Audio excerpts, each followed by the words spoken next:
Hi guys, coming to you live from my living room. How are you? Hope you've been doing good. This week, I'm kind of excited because we're going to be studying surrealism. And surrealism is one of my absolute favorites because it is just out there. It's strange, it's weird, it's dreamlike. Um, yeah, it's one of my favorites. So, surrealism actually came about in between World War One and World War Two in about the 1920s. And artists were just kind of tired of only copying things exactly. So, before that time, they would paint pictures, but they would only paint exactly what they saw, and they were really focused on realism, like getting it to look picture perfect. They wanted to be a little bit more creative. So, some of the famous surrealism artist is Salvador Dali and Rene Magritte.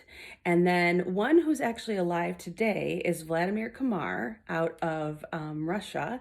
He's about 65 years old. And I'm going to show you work from all of them. Oh, and also Pablo Picasso.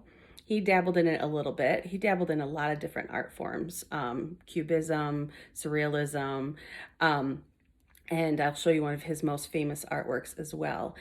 But I think you're going to have fun with this just because it allows you to think outside the box. So I'll put up some examples to talk about, and then we'll discuss how you will create some surrealism art. All right, here we go. Okay, this is probably Salvador Dali's most famous painting. I know it's the first one I ever experienced. It's called The Persistence of Memory. And the melting clocks is quite symbolic. He's used it in more than one of his art pieces, but this is probably the most famous surrealism painting that most people are familiar with. Here we have the artist Rene Magritte. He is from Belgium.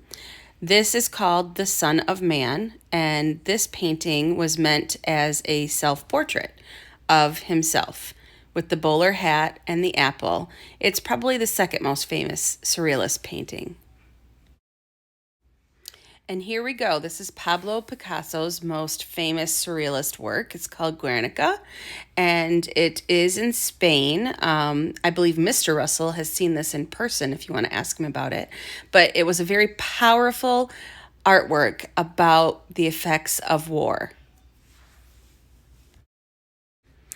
And now we're getting into the artwork of Vladimir Kush. I believe earlier I said the name wrong. His last name is Kush, as in like push. He did a whole series of surrealism paintings with lemons. These are just a couple of those examples. Here's another one of Vladimir's lemon works. I love how in the first one he used slices of lemons, and in this one he used mostly the whole lemon, just, cut the top off, but working with its original shape and making it fit into the landscape so well that you actually have to look close before you realize that those are lemons.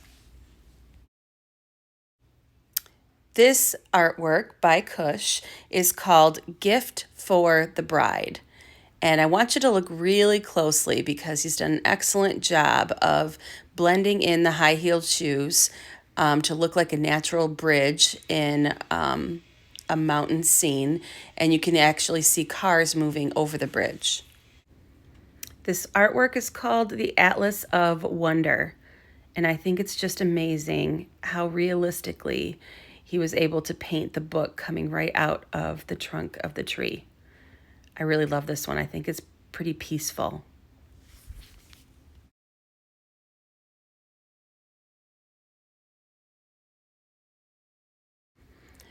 The title of this work is called Ray of Hope. You're probably going to hear me say that I love many of these because I really do think that his work is pretty amazing. There is like a softness and a calmness to his work, even though it is so unusual. And maybe that's what I like about it so well, is that he captures the dreamlikeness.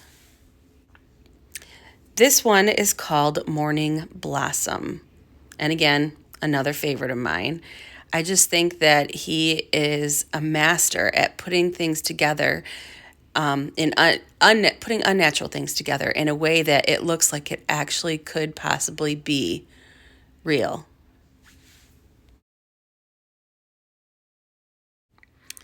The title of this one is Fiery Dance, which I think is perfect. Perfect title. And I love how the flames in the center of the flower just come out and gently morph into people dancing. I think it's absolutely brilliant the way he makes that come alive. This one is titled Winged Surfer. And again, amazing, an amazing job of taking butterfly wings and making it look so realistic as if it was a windsurfer. And the colors again and the light, all very calm.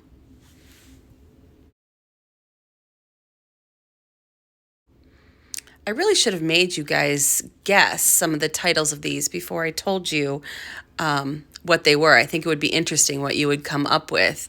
So if you were to guess the title of this artwork, what would it be? I will tell you. Sunrise by the Ocean. I think one of the things I also like about his work so much is that there's so much of nature in each of his artworks. This one is called Ripples on the Ocean. And I love how he's taken like a sheet or a blanket and managed to make the folds just look like ripples on the ocean.